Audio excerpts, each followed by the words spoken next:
personally became exposed to the Innocence Project as a law student.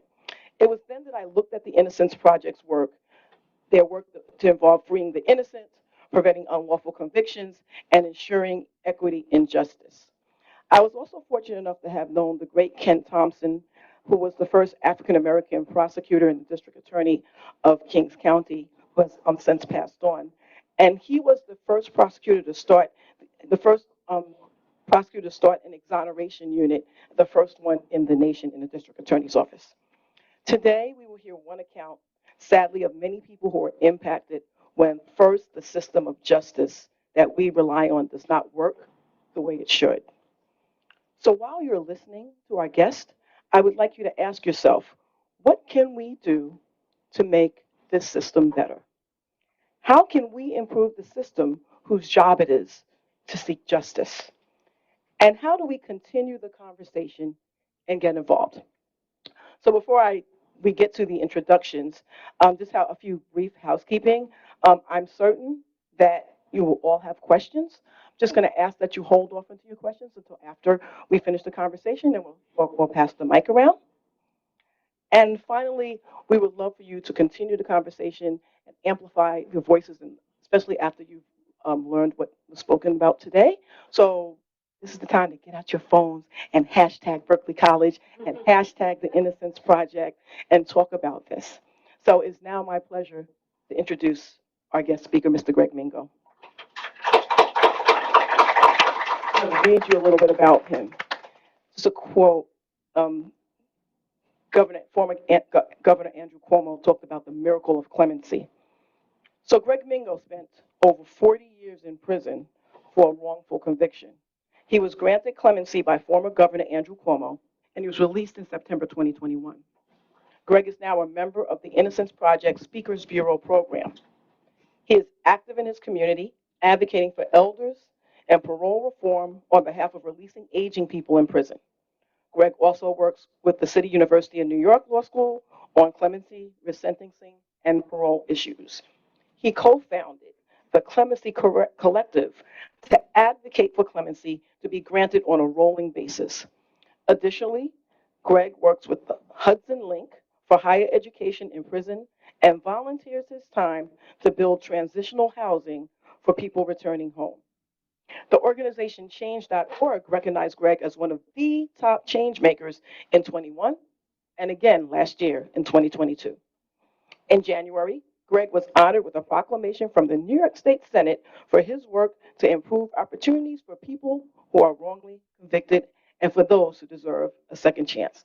Ladies and gentlemen, please greet Mr. Greg Mingo.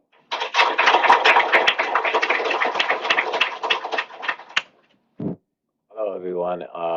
First off, I want to thank everyone for inviting me here and having me here, and nice sized crowd. A little bit about myself. I was born and raised in New York City in Harlem. Uh, and at the age of 28, um, my worst nightmare came true. Um, I was arrested, charged with two homicides. Uh, I denied my involvement. I went to trial. The trial ended in a unlocked jury. Jury was deadlocked at 11-1 in my favor. I was retried, and I was subsequently convicted, and I was sentenced to 50 years of life at the age of 28. Um, so I came into the system. It was my first time being in prison, my first experience. Uh, and I just had to figure out how was I going to get through all this time. And I ran into a big hurdle because I was procedurally barred. Those of y'all that study in law, a procedural bar is just say you watching television and a lawyer objects at trial and he's preserving an error that occurred at trial. So in the event a conviction occurs, he can raise that issue on appeal. Similarly, you can also be procedurally barred if those issues are preserved and you fail to raise them on appeal, they're gone forever. So I was kind of like in no man's land. I was procedurally barred. And so every claim that I could make, the door was literally shut. So I decided I had to take matters into my own hand because it was my life. And so I studied the law over and over, day and night, taking books back and just reading. I became proficient at it to the point where I started teaching the law.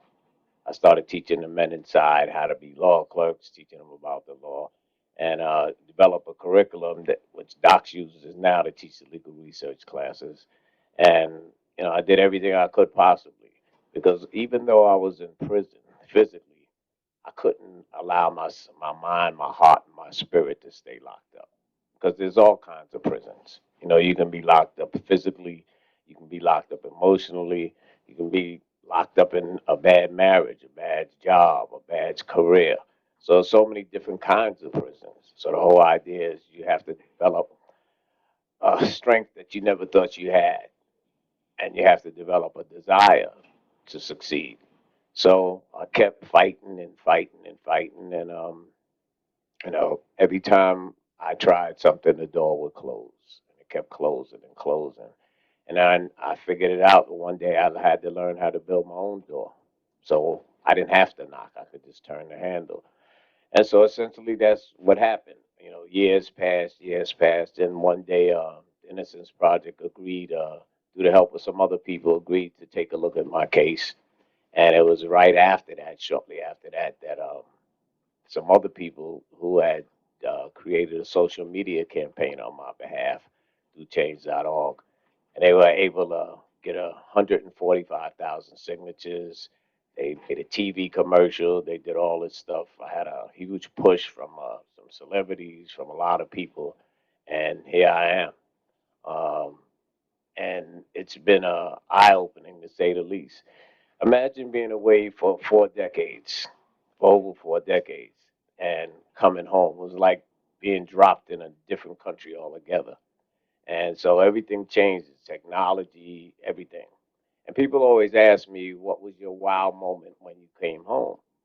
And for me, it wasn't the advancement in technology, it wasn't the culture shift, it wasn't any of that. Basically, it was all the support that I received from so many people, known and unknown. And so, during the time I was inside, I used to always wonder when this day would come. And the best day in prison is the last one for anybody, but it's followed by a question: what do you do with the rest of your life? Because most of your life, for the most part, has is gone, and you can't bring it back. And as much as I wish I could, I can't get that time back. So I can't be stuck on yesterday in order to have a better tomorrow. And so I just focused and I just decided, what I'm going to do with the rest of my life. But it was something that happened that helped me decide that. There was a young man inside, came in when he was 16 years old. He's always maintained his innocence. And I knew him that entire time. And, we hung out a little bit and helped work on his case and so on and so forth. And then one day, I left him that afternoon, went to the yard, came back, and I walked past his cell. And I said, "What's up, old man?" And he didn't respond. So I thought he was taking a nap. Turns out he was in his cell dead, right? And here's a young man coming at 16 inside for 45 years, and he just died. And I always been the belief that he died of hopelessness because that's the only thing you have to cling to inside is hope. And so that helped decide what I was going to do with the rest of my life. So I decided to come home and I hit the ground running. And I've just been an advocate for those who are wrongly convicted, for those that deserve a second chance, because who am I to judge somebody? And, you know, you might think that something like this can't happen to you, but it can happen to anybody. And it doesn't take much, not to get into whole detail about my case.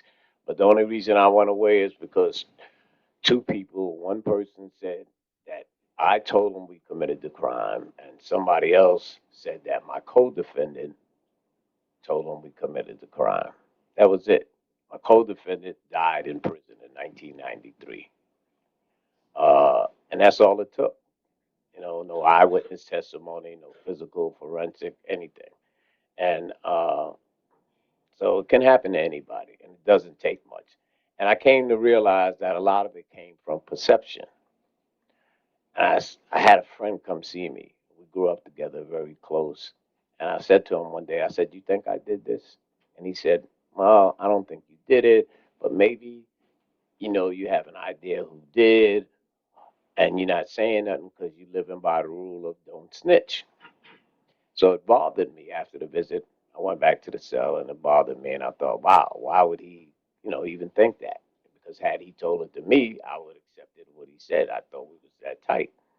And then I came to realize that, say I had a brother, I do, but just say my brother was what we would call a square, where he never got in trouble, had a job, a family, the whole 9 yards. If he had got arrested for what I was arrested for, the first thing out of people's mouths probably would have been, "Oh, him? I can't believe he would do something like that. Doesn't fit him." And then I thought when I got arrested, the response might have been, "Oh, that's too bad." Totally different response. And that was based on the perception about how I was perceived by other people. And so it's easily for somebody because we form judgments and opinions about people all the time. When you see somebody walking toward you on the street, you size them up based upon their demeanor, how they walk, what their body movements are like, and so it's easy to fall into that trap. And then coming from the communities that we come from, it's easy to fall into those traps. But I'm not going to sit here and play victim to circumstances I helped create because had I lived a better lifestyle, maybe this wouldn't have happened to me. I didn't do anything wrong, but the fact remains that growing up in my community, I lived a fast lifestyle, and I can talk about it now, but I sold a lot of weed when I was growing up. It's legal now, but it wasn't back then. And and that lifestyle alone uh, draws you into all sorts of things, and unfortunately, it's too many young men and women inside. And the women get the short end of the stick because a lot of women are in prison right now because of things they got themselves caught up in with their boyfriends or they were survivors of domestic abuse. So it could happen to anybody. The same way it happened to me, it could happen to anybody. That's just the real reality. But the idea is you're inside and you're trying to figure out your life.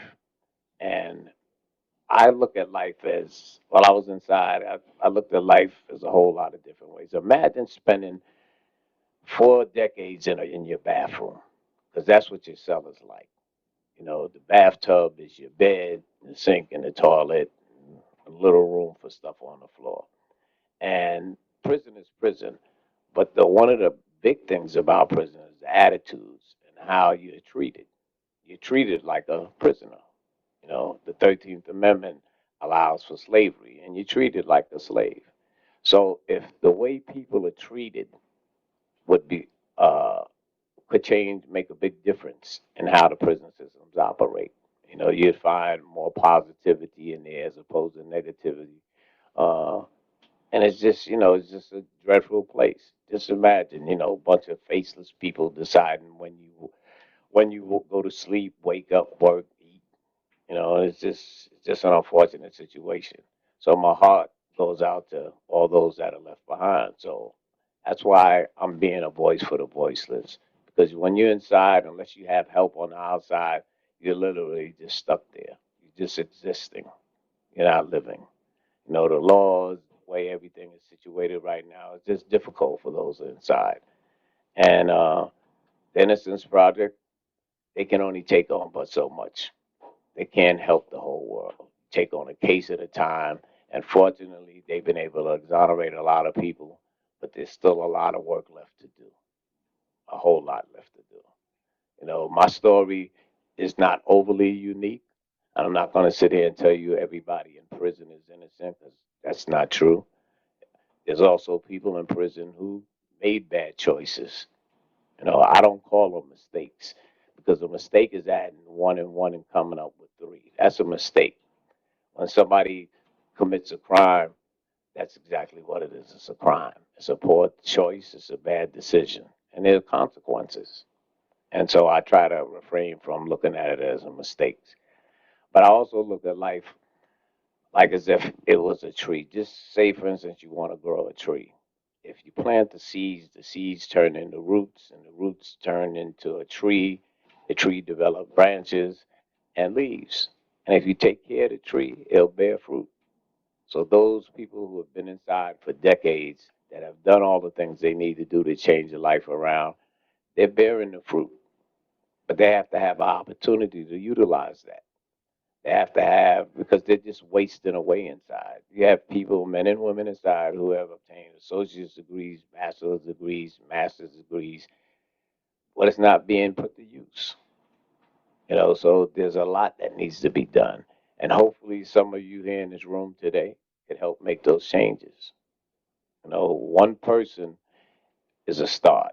Two people, three people, and you start building.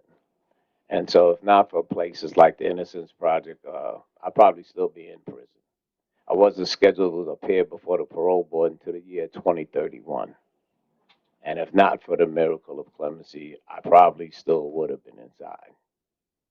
So I'm grateful for each and every day that I have. Uh, and I learned not to take anything for granted. You know, Little simple things. Seeing a tree, seeing a dog. These are the things that you don't have inside. So you learn to have a much more deeper appreciation. When I came home, uh, before I went away, actually, cell phones didn't exist. The internet didn't exist. So I came home feeling like Fred Flintstone going to visit George Jetson. The change was that dramatic from prehistoric times to the future. And essentially, that's where I'm at right now. Still trying to navigate the cell phones, the laptops, and all of that. Because the only memory I have is before I went away. And then once you're away, you're kind of like just there. And so when you come back to everything has changed, you know. And I'm just grateful for each and every day that I have above ground, because it could easily been my co-defendant here talking to you and me in a cemetery, you know.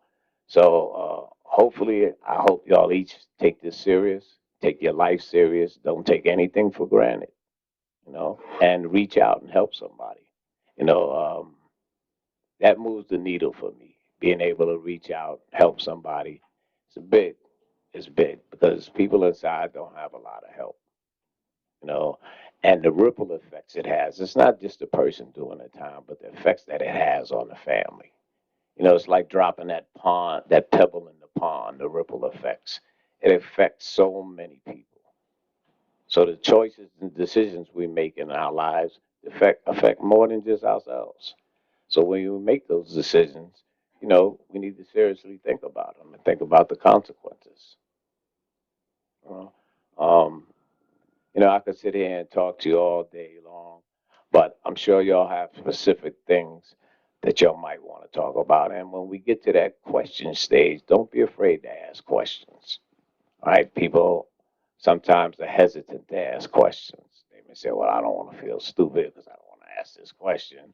But the stupid question is the one you don't ask. If you don't know something, you ask. That's how I learned is to ask. That's how I learned the law is to read, ask questions, stay focused. And it's a struggle. It's a struggle for all of us because you got to look at life like this. Name one thing. I challenge anybody in this room to name one thing in life that's not governed by a rule, a law, or regulation. One thing.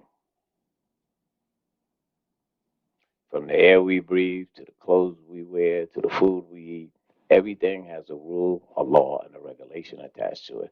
So it makes sense to have a basic fundamental understanding of the law because it affects every aspect of our life.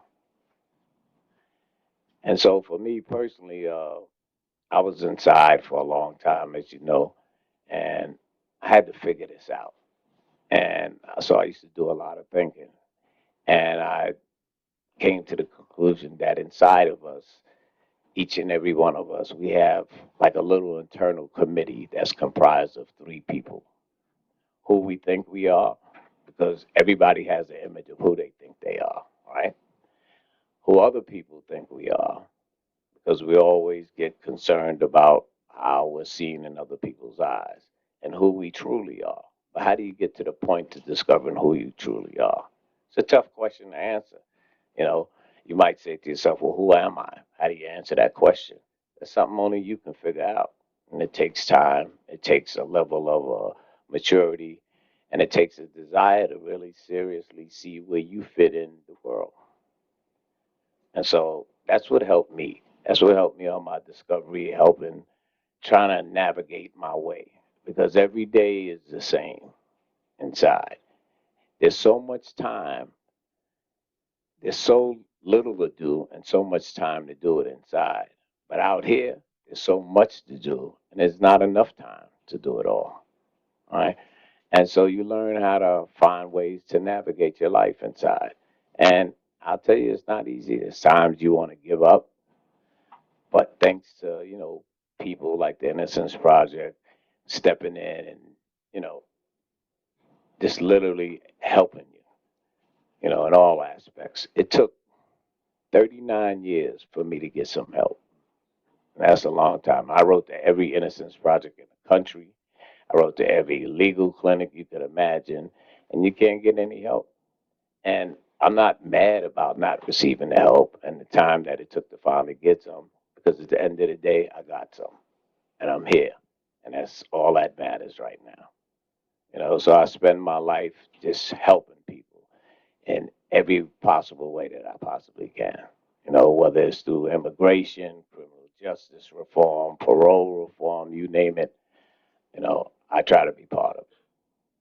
So I don't want to bore you about my life story and have everybody wallowing in sorrow, because I'm not here. It's not a pity party. What happened happened. And one of the things you have to realize is that it's unrealistic to go through life expecting life to be full of joy and pleasure and always being happy and not experience pain and heartache, because the very reason for our existence as human beings is to experience what happens to us. And those are just lessons, and we take those lessons and hopefully we grow from them. And that's all you can do, and give your best effort. But what's big for me is always saying to you, not saying I can't do this, I can't do that. Right? That's like to say, because if you say you can't, then you already lost half the battle, because in your mind, you can't. So you're only going to put in that type of effort. But if I give my best effort, even if I never reach what I'm trying to reach, at least I gave my best effort. So I never try to incorporate the term can't, because I can. And you have to believe that you can. And so that's what helped me get through each and every day, is to believe that I could. You have to have that desire, and it's not easy. And it came from other people pushing me, helping me, and just having somebody to talk to, having somebody to always just try to push you, because it's not easy at all. You know. So, like I said, I don't know how much more y'all want to hear, but I figure the best way to resolve that would be to open it up for questions. And just feel free. There's no questions that are off the table. Even if you think it's something personal, feel free to ask. And if I don't want to answer, I won't answer. But don't hesitate to ask. Oh, you want to hear something funny? The last time I had a speaking engagement, so a young lady came up and she said, "You said that everything is on the table, right? I could ask anything." I said, "Yeah." She said, "Did you lose your finger inside prison or outside prison?" And see if y'all notice, I have a finger that was lost. But I'm saying that to say that don't be hesitant to ask something. Don't be afraid, because I'm here to answer the questions, right? In any way, in any form that you might. Okay. So without any further ado, y'all ready to open it up for questions? Everybody ready? Well, first of all, I think this is another microphone on the podium.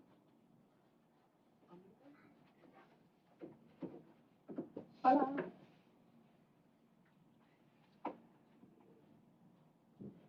Not turning on.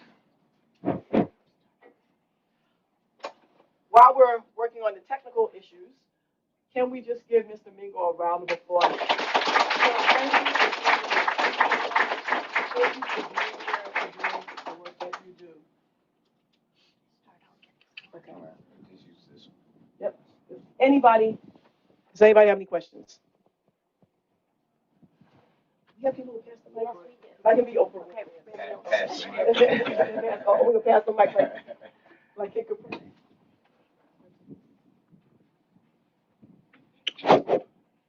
Good afternoon. Thank you for coming, telling your story. It's truly inspirational. My name is Javon Taylor. I work for Berkeley. I'm one of the academic advisors here.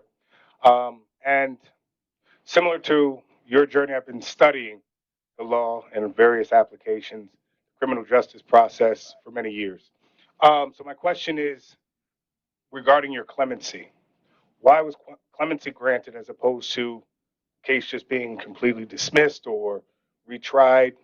Was that the Innocence Project's approach to get you out quicker, or Yeah, well, anytime the Innocence Project takes on your case, there's a process that has to be, they have to go through. They have to investigate the case. They have to look at all the factors involved. In fact, they took my case, I'd say 3 months, 4 months before I received clemency. All right, the clemency was already in play. It was a way to, you know, try to get me out, right? And so right after the Innocence Project took my case, I got clemency. Now, clemency works in a variety of ways. You have clemency, and then under the umbrella of clemency, you have two components. You have a pardon, and you have a sentence commutation. Pardons are reserved for primarily for people who have uh, got arrested, say 10, 15 years ago, and they never reoffended. And so they tend to give pardons to those people who have lived crime free lives for a period of time. And also for certain businessmen, it might be resolved for them. So, but a pardon wipes away the conviction totally, right? Uh, a sentence commutation, what it does is commute your sentence. And then they tell you, well, we're gonna commute your sentence, let you out. Now you have to go and do the work yourself. And so my sentence was commuted to time served, and they released me. So there's a process, like I said, when you have to go through, and it could take years. Isabel works at the Innocence Project, beautiful lady right there, and she can tell you even coming home is a process. You have to go through all these different stages, and so they took on my case. So it was right before I got clemency. So that's where I'm at right now, but and it's coming. oh, beautiful. And just one quick follow up with the Innocence Project and Hudson Link. I know quite a bit about both organizations. Are you exploring through? I heard you say parole and probation reform. Are you looking at more of trying to get mentoring programs structured for those people coming home as opposed to supervision? Because I don't know too many people who have, you know, been made great through supervision as opposed to mentoring. So, Right. Yeah. Well, we're trying to work on a number of things. Hudson Link has it's Hudson Link for Higher Education and Prison, and they operate within 6 facilities in New York State. They also work in the area of transitional housing. They provide transitional housing for men and women coming home. They have two men's houses and two women's houses, but they're located up in the Hudson Valley, up in Ossining. Uh, and then they have case managers. So they do what they can, mentoring programs, because you're right, supervision, they just there to supervise, check on you, you know. Uh, so yeah, there's a lot of programs in place. Now, the whole idea is you want to get somebody home first, and then that's when the process starts. It should start earlier. You know, people who are getting ready to come home, the process should start earlier. In fact, yesterday, I had a meeting with the commissioner of programs for the State Department of Corrections, Jeff McCoy, about reentry. But the reentry focused primarily on reentry for women, because reentry for women is a different animal than reentry for men. So women are faced with lot more obstacles than men are, and so yeah, so we're doing all that. thank you. All right.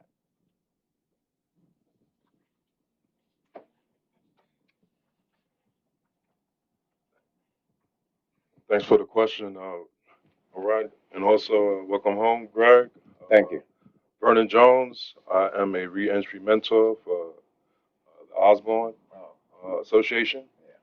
One of the main reasons why I came out today when I just heard that you was on the podium pretty much just yesterday. And, just to give my P's and Q's, some of the things that some of you folks possibly interested, as well as Greg mentioned. The gentleman here, pardon me, I didn't get a chance to catch your name there. Javon Taylor. All right, appreciate you. There's a lot going on. I myself was incarcerated. To hear your story when you're in there is very blinding, especially when you're one that's trying. Life is very fast. To give note to the fact of programs, uh, as Mr. Javon as well just brought up, things that are here today that just wasn't here just 5 years ago. You can imagine just 10 years ago. The amount of opportunities um, to help situations get more narrowing for individuals to take on some of these issues that are out here. The Innocence, just for example, is only one program. So to go back to even your thought of it's only one door, but there are many. When we can narrow some of these ideas, these lights, and we start working together. And this is where everybody gets a chance to shed the new day pretty much of where we was just yesterday, so we can appreciate what it is that we do have today. A lot of pain. Life is pain. If you don't feel pain, you're not living life. Back to what you were saying as well. So you bump into walls, and it's we recognize certain things, but I'm just trying to add to what you were getting at, the fact of the innocence is only one. Yeah. For example, coming from one person, but there are many opportunities if we can. I'm not at all a part of legal.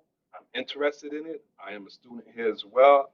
I got into marketing communications for the fact of how to help narrow some of these programs, projects, initiatives that are out here, how to bring them together.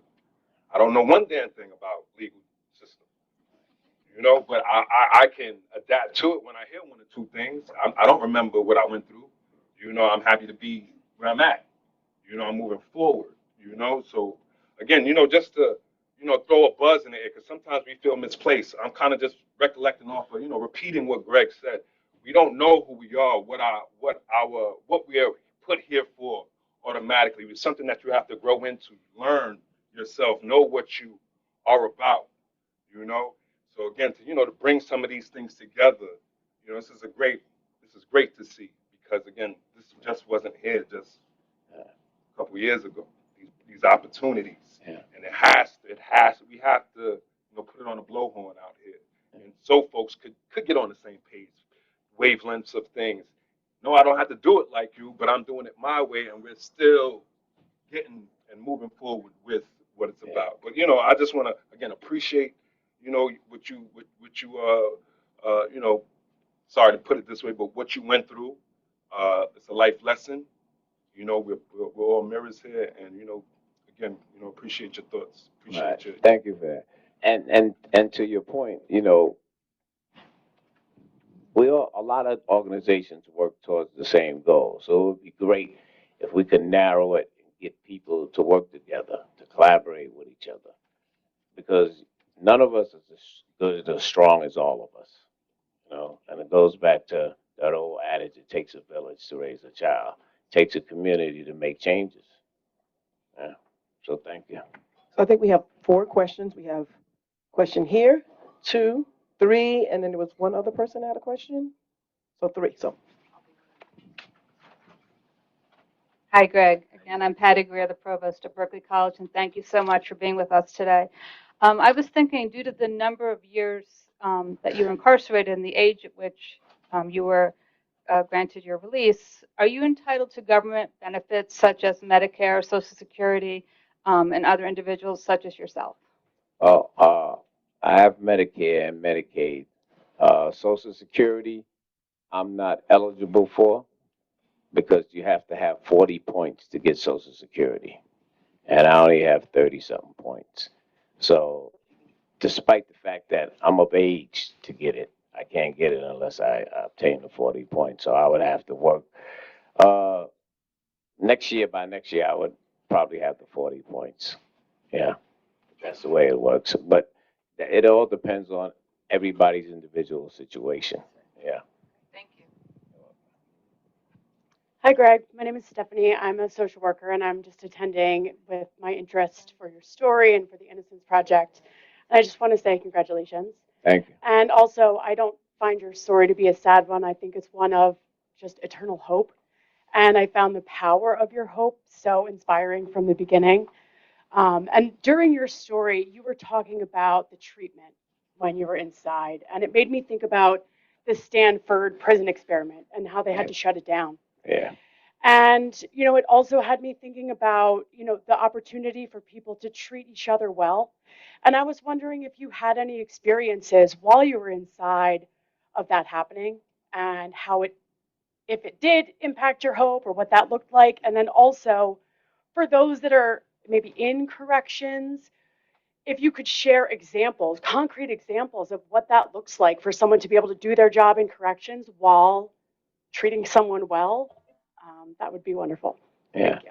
It's when I talked about that earlier, a lot of times is the attitudes. You have people that come in with preconceived notions about who you are, and the fact that you inside, in a lot of people's eyes, you're a convicted criminal, and nothing you can do can ever change that.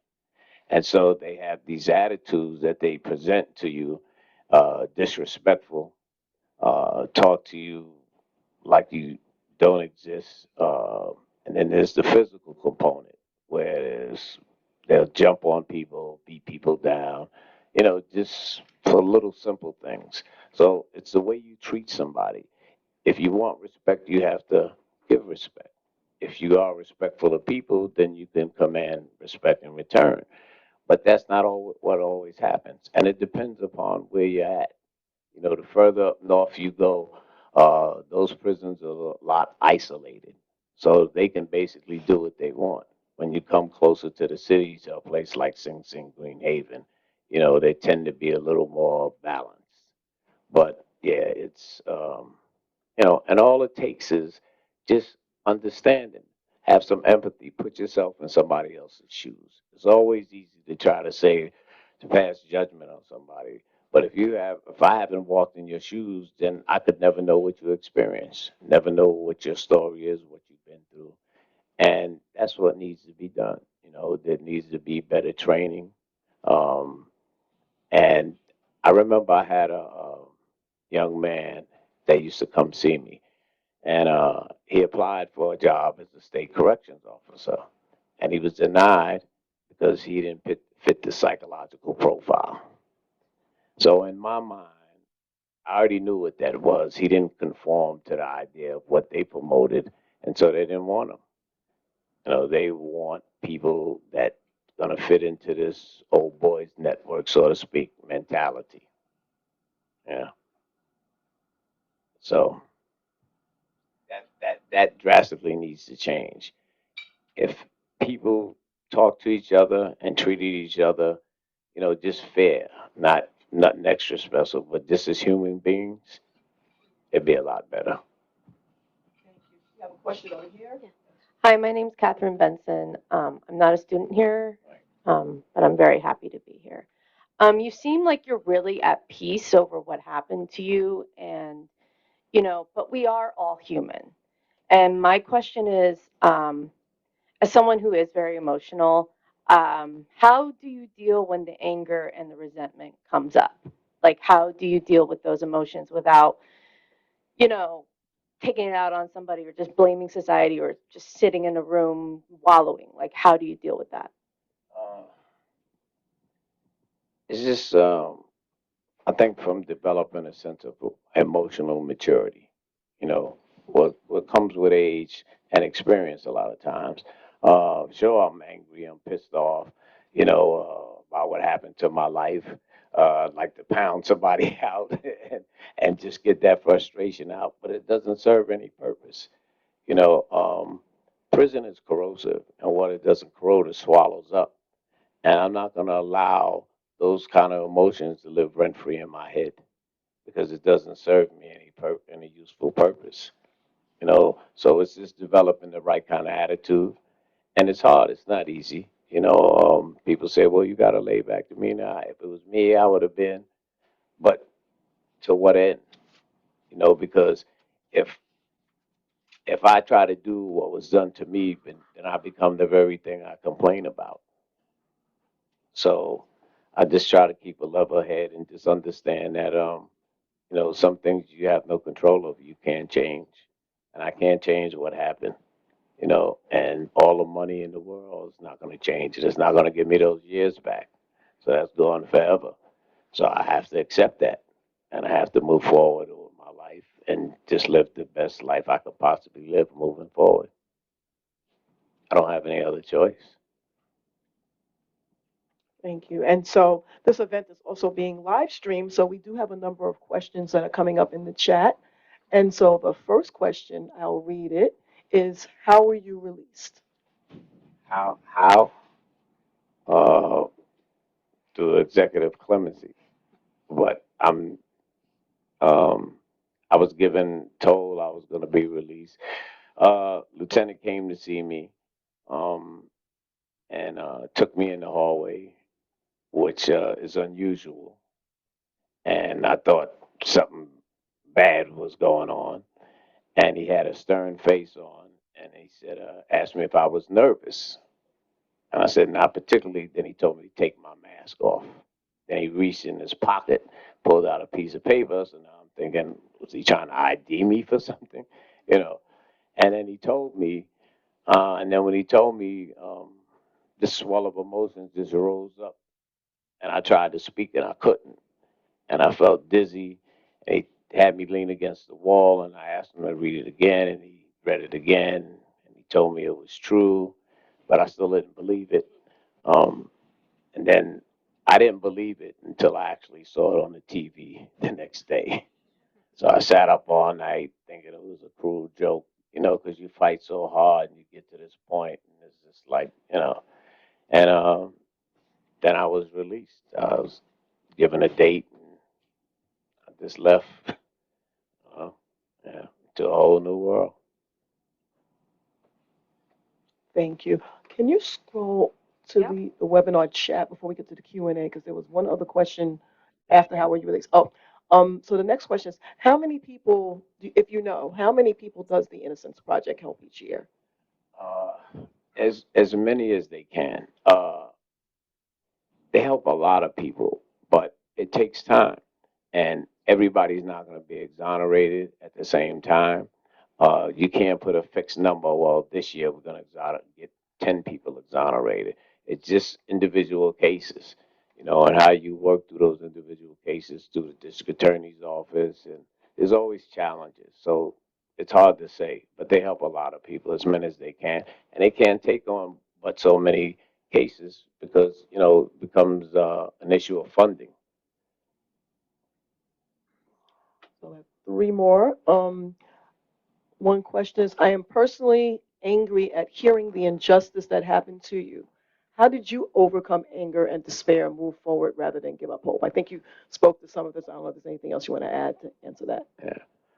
Uh, Man, just having the right attitude. I think things are always going to happen in life, but how you respond to those things determines, you know, how they turn out. Uh, like I said, my situation was such that I realized the situation I was in, and I just kept fighting. And you know, who am I going to be angry at? Am I going to be angry at the judge, at the prosecutor, at the people who testified? There's so many of the people to be angry about. Where do I put the blame?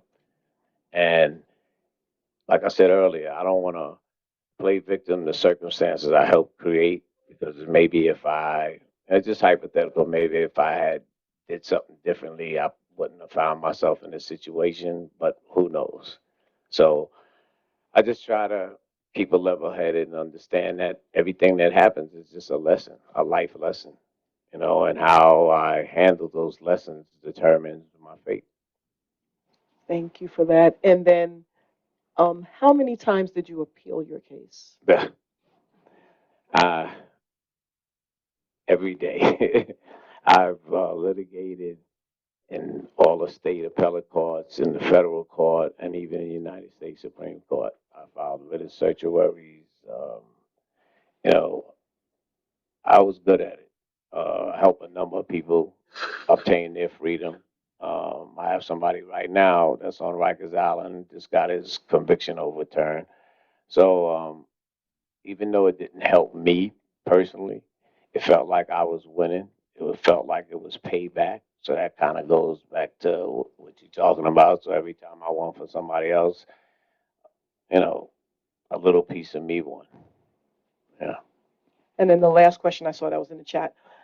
Was there any particular piece of evidence that the Innocence Project was able to uncover that was able to help influence the decision to grant you the clemency, if you know?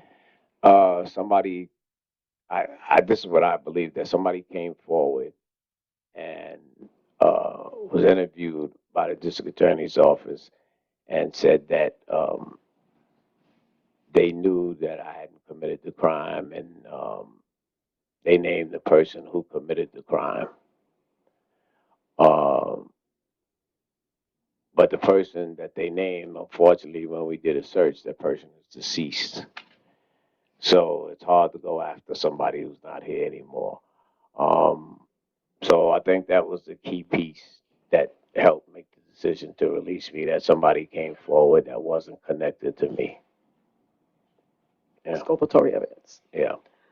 So we are at the end of our time. So can we all give Mr. Mingo again a round, Berkeley Spirit round of applause? And then I'd like you all to give yourselves a round of applause for showing up and for listening, being open to learn, and for your questions. And if am I turning it over to anybody else, or are we concluding? Um, this is only the first of many events, and if you enjoy doing events like that, let us know. We want to continue to learning. We'd love to have an event around the Osborne Project and what you do. Okay. Um, so again, thank you. I didn't know if you have any closing words. One of the things that helped me survive was uh, having family and having support. But there's so many people inside that don't have that. I was fortunate. I had a lot of support while I was inside, and I had a support since I've been home. So, I try to just help somebody as they go through life. It makes a big difference just to reach out and help somebody. So I'm in a situation now where I have this platform, and I just try to use the platform to try to help as many people as I can, because that's what it's about. Because if we're not here on earth as human beings to help and uplift and support each other, then why the hell do we even exist? Oh. Thank you. And so before you leave, we want to show you the old Berkeley spirit. So. We want to thank you for your time here, and we want you to share in wearing the Berkeley swag. So proud, if you would. And also for everyone in the audience, all of our upcoming events are not going to be on here. So if you want more Innocence events, you want more other events that we can do with Vernon, let me know and keep scanning and we will deliver. So Greg, on behalf of Berkeley, we thank you so much. Thank you for having me.